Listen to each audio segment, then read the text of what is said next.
Estamos ao vivo para mais uma live. Espero que agora eu consiga retornar com as nossas lives praticamente diárias. E hoje nós vamos falar sobre o que acontece quando o marido sai de casa.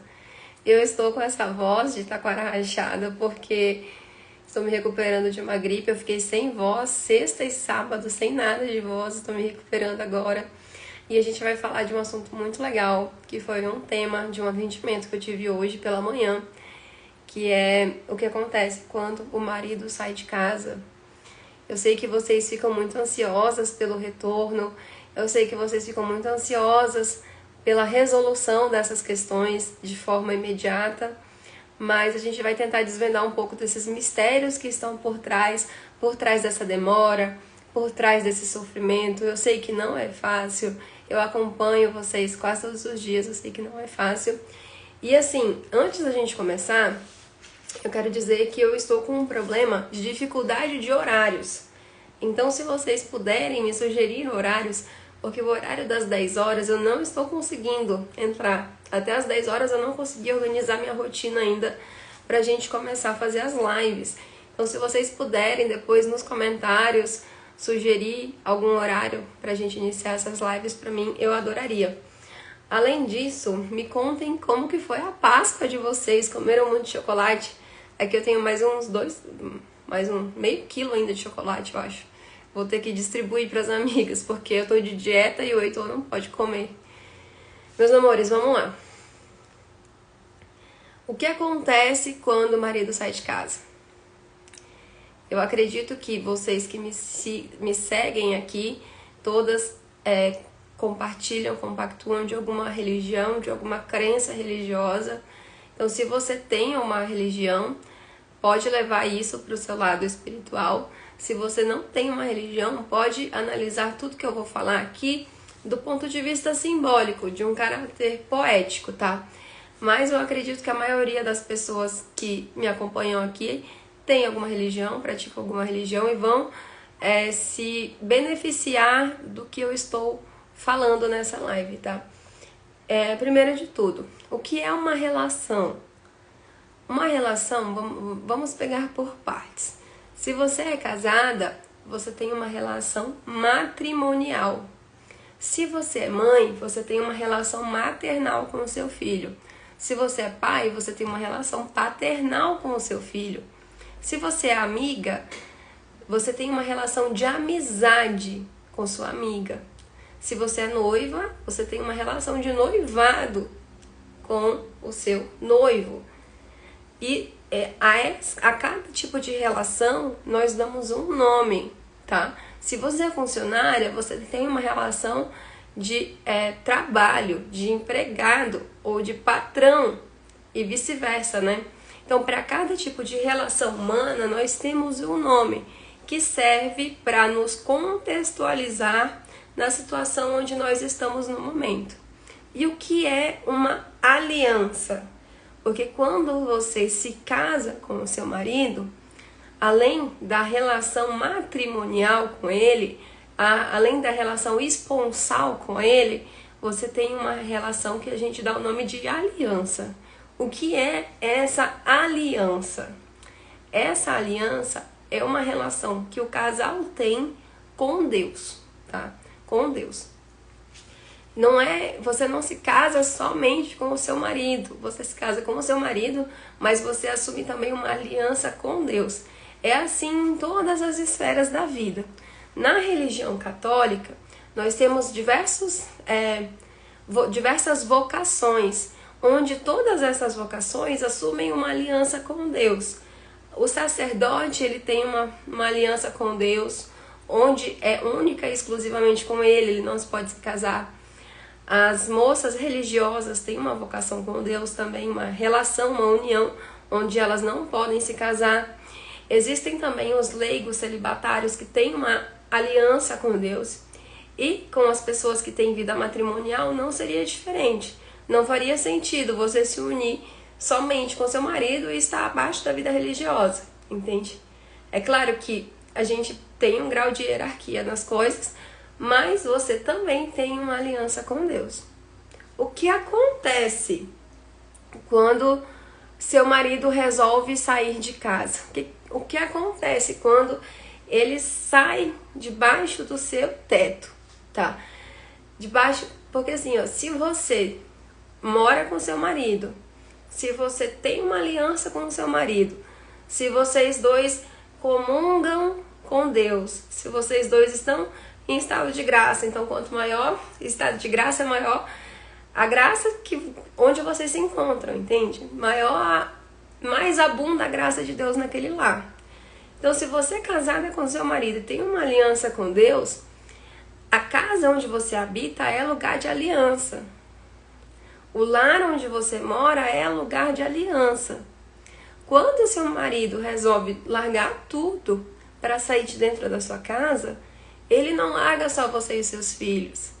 Ele larga também essa aliança que ele fez. Ele abandona essa aliança. E o que acontece quando ele abandona essa aliança? Quando ele sai desse lugar de graça? Quando ele abandona, ele fica longe da graça. É basicamente isso que acontece. Ele sai desse lugar onde a aliança habita. Ele sai desse lugar onde a graça habita. Porque ele negou a vocação dele. Ele negou. Não significa que a casa em si é o lugar, não, mas o estado, aonde eu devo estar, onde eu devo estar, do lado da minha família, do lado da minha esposa, do lado dos meus filhos. Quando ele resolve sair de casa, ele abandona tudo isso. E aí o que acontece? Acontece algo que é muito comum de vocês me relatarem, que eu escuto de basicamente todo mundo. Ele começa a ficar doente, ele vai à falência. Eu atendo uma cliente que ela falou pra mim assim, Bru, a única coisa que restou pro meu marido foi uma moto. E ele perdeu a moto dele foi roubada. A outra cliente que eu atendi, ela falou pra mim assim, Bru, eu vejo que meu marido tá desesperado pelo dinheiro. Parece que a única coisa que restou pra ele foi essa casa onde eu moro. E ele quer, porque quer, tipo, tirar essa casa de mim. Uma casa que foi nós dois que construímos. Ele entrou na justiça pra tirar a casa de mim. Sendo que foi ele que saiu de casa. Então, a outra, o marido também perdeu o emprego. Sofreu um acidente, quase morreu. Por quê? Porque ele está longe da graça. Porque Deus castiga? Não. Porque ele está longe. Quando a pessoa está longe da graça, ela está o quê? Vulnerável ao ataque do inimigo. Vulnerável ao ataque dos 7 peles. Entende? Porque eu estou desprotegida. É como se o meu filho quisesse, meu filho que tem 2 anos de idade, quisesse falar assim, mãe, eu não preciso mais de você. Deixa que eu sei me virar agora. Eu vou pro mundo sozinho. Eu vou pro mundo sozinho. Ele não vai saber fazer a própria comida. Ele está longe da minha proteção. Sabe-se lá o que pode acontecer. Sabe-se lá ele está longe da proteção de um adulto. É isso que acontece quando seu marido sai de casa. Ele fica vulnerável ao ataque do inimigo. Porém, olha só. Tem mais 2 coisas a partir daqui. Eu fiz uma listinha para falar para vocês. Que acontece a partir disso, tá? O seu marido, o seu esposo querido, que saiu de casa, que arrumou uma amante, que fez isso, que fez aquilo, que sacaneou com você, ele errou. É um canalha, é um canalha. Ele pecou por luxúria. Ele pecou pelo que tem de mais baixo. Às vezes por gula, nem todo pecado nem toda traição é pecado de luxúria, às vezes é pecado de gula, porque ele já tem tudo que ele precisa em casa, mas ele quer além do que ele tem. Querer algo além do que se tem é pecar pela gula, pecar pelo excesso. E aqui eu não tô falando só de relação sexual não, tá gente? Tô falando de companheirismo. Às vezes você já tinha uma relação de companheirismo, ainda assim ele foi buscar fora. Pecou pela gula, pecou pela luxúria, são pecados baixos. Quando você não aceita perdoar o teu marido, você está pecando por um pecado muito mais grave que o dele. Que é o do orgulho, é o da soberba, é o da inveja, é o da ira. Quando você não aceita perdoar ele, você está pecando por um pecado que é muito mais grave que o dele. Que é um pecado que não envolve só a questão carnal. você tem uma escolha. Tem uma escolha. Tá? Mas enfim, foi só um parênteses, não era disso que eu queria falar. Acontece que vocês me perguntam, Bruno, mas eu tô ansiosa. Eu não sei porque tá demorando tanto. Eu não sei porque que tá acontecendo de uma forma tão difícil. Por que tem que demorar tanto? Por que ele não enxerga? No caso dessa cliente que eu atendi, que o marido tá brigando na justiça por conta da casa, né? Ela falou assim, eu tô fazendo de tudo pra ele ver que eu amo ele, pra proteger ele, porque eu sei que se eu entregar essa casa na mão dele, ele vai vender, ele vai torrar com dinheiro e a gente vai ficar sem nada. E eu não tô brigando pela casa, muito pelo contrário, eu quero que ele volte e fique comigo dentro da nossa casa. Porque é aqui onde a graça habita. Realmente, ela tem razão. Só que assim, ela tá tratando ele muito bem, mas na cabecinha dele, ele acha que ela tá fazendo tudo isso por conta do dinheiro, por conta da casa. Entende? Sendo que ele tá se movendo assim, ele tá tendo essa atitude, ele tá tendo esse movimento. Então ele acredita que ela esteja fazendo isso. O que acontece? Muito provavelmente o que vai acontecer? Ele vai perder essa ação na justiça, ele vai perder o emprego, ele vai perder o carro, ele vai perder muita coisa e ele vai ver que ela continua lá. Isso é o constranger no amor. Poxa, eu não sou ninguém e ela ainda assim me quer. Isso é o constranger no amor, porque hoje, na situação onde eles estão, ela não pode ter nenhum ato de serviço por ele. O único ato de serviço que ela pode ter por ele é a oração e a misericórdia. Porque ela não pode entrar em contato com ele por conta dessa questão judicial. Ela não pode ter nada dele em casa por conta dessa questão judicial. E ainda assim, ele se nega a enxergar. Por que ele se nega a enxergar? Porque ele tem um livre-arbítrio. Ele é um ser criado livre. E isso é a parte mais característica divina que a gente tem, é a liberdade. De olhar para algo e falar assim, eu quero isso ou não, eu não quero isso, eu quero aquilo. Tá? E Deus, estando fora do tempo, ele pode, sendo todo-poderoso, ele poderia simplesmente fazer com que o seu marido escolhesse outra coisa. Mas não seria amoroso, porque ele estaria tirando a liberdade do seu marido. Para ele escolher voltar para casa, ele tem que, de certa forma, se abrir o coração dele.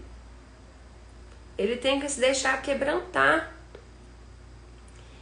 Só que uma pessoa que saiu de casa, que está tomada pelo orgulho, que está tomada pelo egoísmo, que está tomada pela soberba, ela acha que está certa. Ela não vai deixar o amor entrar, o teu amor entrar, o amor de Deus entrar. Provavelmente ele vai ter que falir mesmo. Provavelmente ele vai ter que adoecer. Entende? E não é que Deus está castigando, Deus está permitindo que essas coisas aconteçam, porque, primeiro, ele está longe da graça, ele está longe do lugar de aliança. Lembra que eu falei o lugar de aliança embaixo da casa de vocês? Ele está longe disso, está longe do lugar da graça. Aí ele precisa voltar, só que para ele voltar, ele precisa abrir o coração.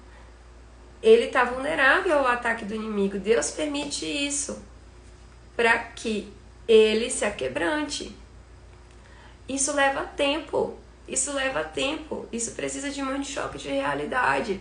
Isso precisa que alguém de fora chegue com uma palavra. As coisas precisam se desenrolar no tempo. Entenda? Não é que Deus está olhando para a tua situação e está falando, eu não vou fazer nada por ela. Estou ignorando as orações dela. Não, não é assim. É que as coisas precisam de um desenrolar no tempo. Agora, precisa que aconteça uma cadeia de acontecimentos no tempo, né? Agora tem uma coisa, meu amor, que você não pode se esquecer. Lembra que eu te falei, alguns minutos atrás, que teu marido pecou por luxúria, por gula, e você não aceitar ele de volta é pecar por egoísmo, que é muito pior? Sabe o que vai acontecer se você falar assim, eu não quero mais lutar? Se acontecer de você falar assim, eu desisto dessa relação, eu vou encontrar outra pessoa, sabe o que vai acontecer? Você também vai ter negado a aliança, porque a sua aliança não é só com o seu marido, a sua aliança é com Deus. E você negando a aliança, você está vulnerável, você estará sob ataque. Você estará vulnerável a assaltos, a doenças, a tudo de ruim, porque assim, estando sobre a graça a gente já está vulnerável, mas assim, estando sobre a graça tudo compete para o bem dos que amam a Deus, né? Estando sobre a graça a gente já está vulnerável. Longe da graça você está mais vulnerável ainda.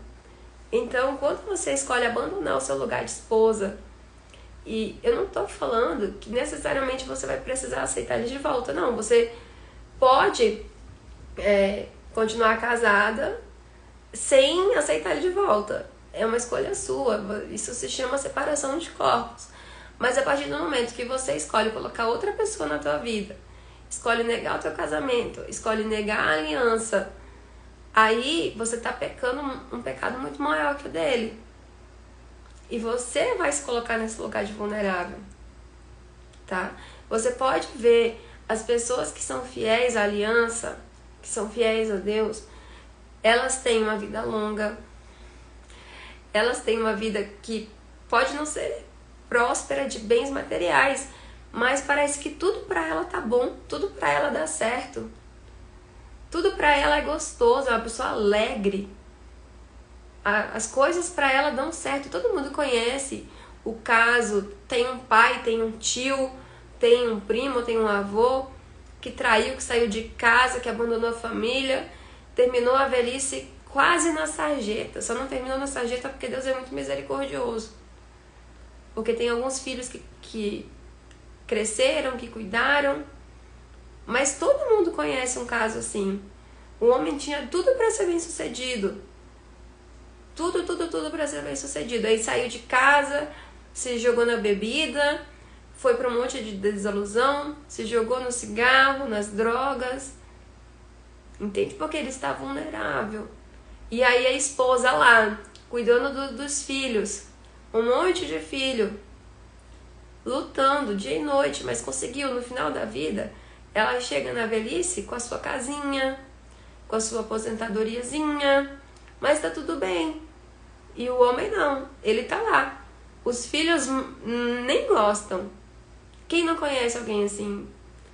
A gente consegue contar nos dedos pelo menos umas 10 pessoas assim. Por alto, de longe, todo mundo vai conhecer. Tá bom, meus amores? Esse é o recado de hoje. Por favor, me deem sugestões de horário. Muito bom falar com vocês. Estava com saudades. Fiquem bem, uma boa Páscoa. Estamos em tempo de Páscoa ainda, são 50 dias. Feliz Páscoa a todas. Um beijo.